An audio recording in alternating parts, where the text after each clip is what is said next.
who is both a right and a left-handed kneeler.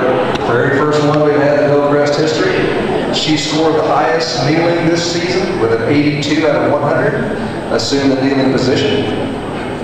Start.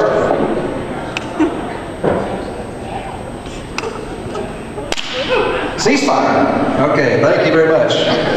Now, rifle team is all about focus, concentration, and the ability to relax under fire. Our enemy are paper targets about this big that they shoot 10 meters downrange. It's a very interesting sport. Our last position we're going to demonstrate is the standing position. Our rifle team captain, Tyler Magnus, has scored the highest standing score this season with 79 out of 100. Assume the position. Achy breaky. All right, start.